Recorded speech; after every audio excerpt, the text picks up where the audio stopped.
विद्या के एक चाटे से काँप उठी रूही। जी हाँ दोस्तों, स्टार प्लस के मोस्ट पॉपुलर शो ये रिश्ता क्या कहलाता है कि आगे आने वाले एपिसोड में आपको देखने को मिलेगा कि जहाँ रूही और अभीरा के बारे में मनीषा आगाह करती है विद्या को कि कुछ न कुछ तो हुआ है जिस वजह से दोनों में इतनी भयंकर लड़ाई हो रही है। वहीं रूही को बिना बताए अभीरा को विद्या अपने पास बुलाती है और बातों ही बातों में अभीरा के मुंह से निकल जाता है कि रूही उसका और अरमान का डिवोर्स पेपर ले गई थी। ये सुनने के बाद विद्या अपना आपा खो देती है और ज़ोर ज़ोर से रूही रूही आवाज़ लगाती है, जहां परिवार के सारे लोग इकट्ठा हो जाते हैं। वहीं रूही जब आती है तो रूही को जोरदार तमाचा रख देती है। तमाचा रखते ही सब हैरान रहकर देखते हैं। वहीं विद्या चिल्लाते हुए कहते हुए नजर आती है कि रूही तुम पूछोगी नहीं कि मैंने तुम्हें मारा क्यों।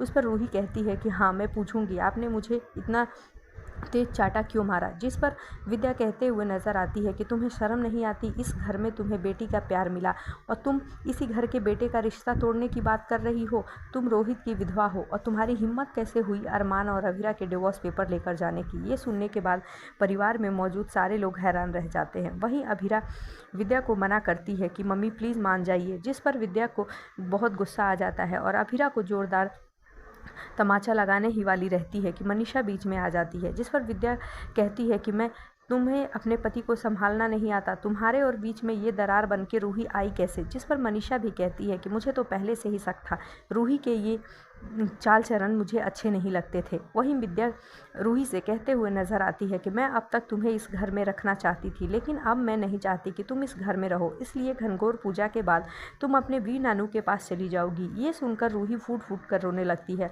और बातों को गोल गोल घुमाने की कोशिश करती है, जहां विद्या इतना गुस्से में होती है कि सख्त वार्निंग दे देती है और उससे माधव की कही हुई बातें विद्या को उस वक्त याद आ रही होती हैं, क्योंकि माधव एक बार विद्या को कहता है कि तुम अरमान और रूही को एक दूसरे के करीब मत आने दो, नहीं तो तुम्हारे बेटे और बहू के बीच में दरार आ जाएगी। जी हाँ दोस्तों, अब देखते हैं आगे क्या क्या धमाल होता है।